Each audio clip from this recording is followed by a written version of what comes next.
Hi hello ನಮಸ್ಕಾರ. ನಾನು ನಿಮ್ಮ ರಮ್ಯಾ. ಇವತ್ತಿನ ವಿಡಿಯೋದಲ್ಲಿ ವರಮಹಾಲಕ್ಷ್ಮಿ ಹಬ್ಬ ಹತ್ರ ಬರ್ತಾ ಇದೆ. ಮುತ್ತೈದೆಯರಿಗೆಲ್ಲ ಕುಂಕುಮ ಕೊಡಬೇಕು. ಯಾವ ರೀತಿ ಕೊಡಬೇಕು, ಅದರ ವಿಧಿ ಏನು, ವಿಧಾನ ಏನು ಅಂತ ತಿಳಿಸ್ಕೊಡ್ತೀನಿ.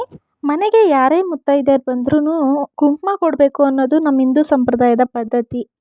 ನಾವು ಅರಿಶಿನ ಕುಂಕುಮ ಕೊಟ್ಟಷ್ಟು ನಮ್ಮ ತಾಳಿ ಭಾಗ್ಯ ತುಂಬ ಗಟ್ಟಿಯಾಗುತ್ತೆ ಅನ್ನೋದು ನಂಬಿಕೆ.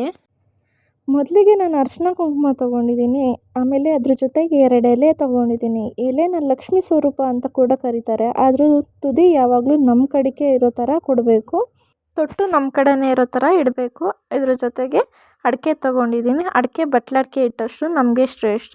ಬಟ್ಲಡಿಕೆ ಇಟ್ಕೊಂಡಿದ್ದೀನಿ. ಅದ್ರ ಜೊತೆಗೆ 2 ಬಾಳೆಹಣ್ಣು ತೊಗೊಂಡಿದ್ದೀನಿ. ಬಾಳೆಹಣ್ಣು ತುದಿನೂ ಕೂಡ ನಮ್ಮ ಕಡೆನೇ ಇರಬೇಕು. ಬಾಳೆಹಣ್ಣು ಯಾವತ್ತಿಗೂ ಒಂದು ಬಾಳೆಹಣ್ಣು ಇಡಬಾರ್ದು, 2 ಬಾಳೆಹಣ್ಣು ಇಡಬೇಕು. ಲಕ್ಷ್ಮೀನಾರಾಯಣ ಅಂತ ಅಂತಾರೆ ಬಾಳೆಹಣ್ಣ. ಒಂದು ಬಾಳೆಹಣ್ಣು ಯಾವತ್ತಿಗೂ ಕೊಡಬಾರ್ದು, ಜೋಡಿ ಬಾಳೆಹಣ್ಣೇ ಕೊಡಬೇಕು.